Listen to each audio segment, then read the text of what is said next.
I'm Alan Dale, and this is the We Are Tourism podcast, and I want to tell you, I'm having a wonderful time here in St. John's, Newfoundland, at the beautiful Jag Hotel, talking to wonderful folks that are in the hospitality tourism sector, people that are really having a good time, enjoying what it is that they're doing.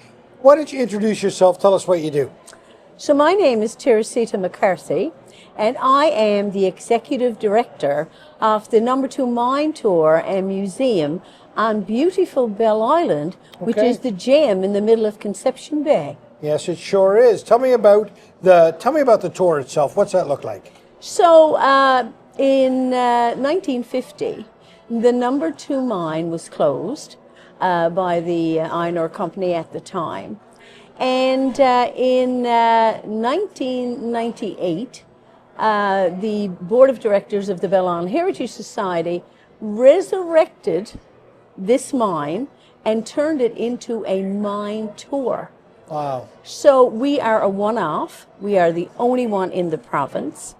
So when people come to visit in the middle of July, when it's 25 and maybe 30 plus, they come into our mine tour. They're expected to wear a jacket because it's between 6 and 7 degrees Celsius. Wow. They're expected to wear comfortable walking shoes. And we bring them down into the lower level and we explain what we're going to do. And we explain about mining, and then we actually fit them with a hard hat, and they are taken into the No. 2 mine, and they walk in the same footsteps as our forefathers 75 years ago. What an experience. It is incredible. Wow. We get rave reviews. On TripAdvisor, we are 5-star.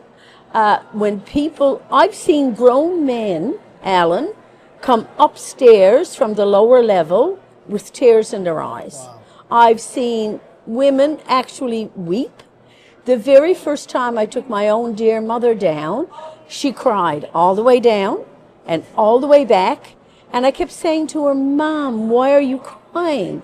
And she said, "Teresita, I had no idea that your father and my father had to work in those conditions." So it is filled with historical significance, but it is filled with heartwarming stories, and our tour guides are exceptional in what they do. So they have what I'd like to call artistic license. So they do have to tell the facts. So they have to tell about the amount of iron ore that came out. They have to tell all of those significant facts. But then they marry those facts with their own personal stories. And those personal stories are what resound with the visitor. So while they are learning about mining and learning about the wonderful industry that sent iron ore to Great Britain and France and Germany, they tell about the fact that we were the only community during World War II to actually see enemy action.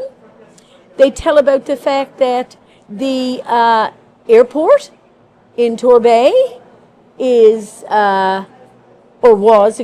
was built in 1942 to protect Bell Island. So they tell all of those stories. Wow. Then they tell about Pop, what Pop did, or great-grandfather, what they did. So then they integrate, they weave in these personal stories that make the whole experience so real, so profound, so human. Mm-hmm. So it is an incredible experience. And of course, going to Bell Island is an experience in and of itself, right? It is. So you cross over on the ferry. How long does the ferry take to get? So it's 17 minutes from dock to dock. Okay. So right now we're at the beautiful Jag Hotel and we're downtown.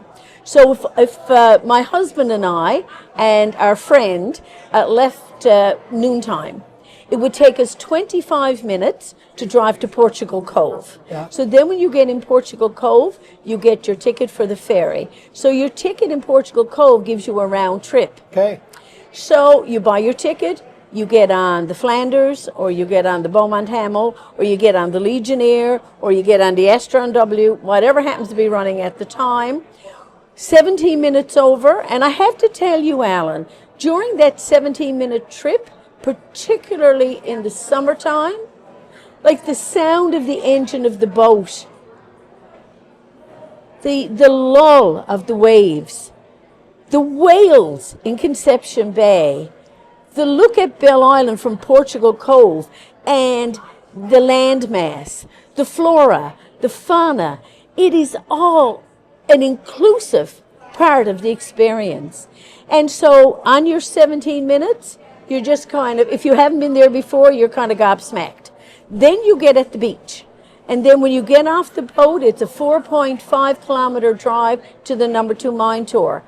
And then we have our customer experience specialist who welcomes you. But let me go back, because I'm not really answering your question. Your question is about the experience getting there.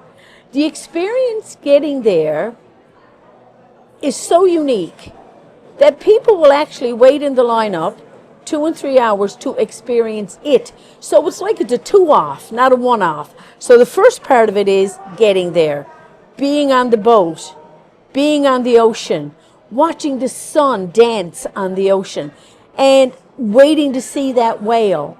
And as I said, you know, even the conversation on the ferry. But then once you get to Bell Island in and of itself is absolutely incredible. It's incredible. And to think no matter where you are in our whole 9x3, wherever you are, you can see that ocean. Wow. No matter where you are. And people come and they fall in love with it. So how many times are we asked, is there property for sale? Where can I buy a house? You know, how do I get to move here? So to say that we are a unique location is really an understatement. We are a 5-star hidden gem on the Avalon Peninsula in Newfoundland and Labrador. I don't know if there's a better way to end it than that. They're a 5-star hidden gem on the Avalon Peninsula in Newfoundland and Labrador. A must-see, Bell Island. Get down into that mine, learn and understand how the foremothers grew this province, this great province, right there in beautiful Bell Island. Thanks very much for being on the show.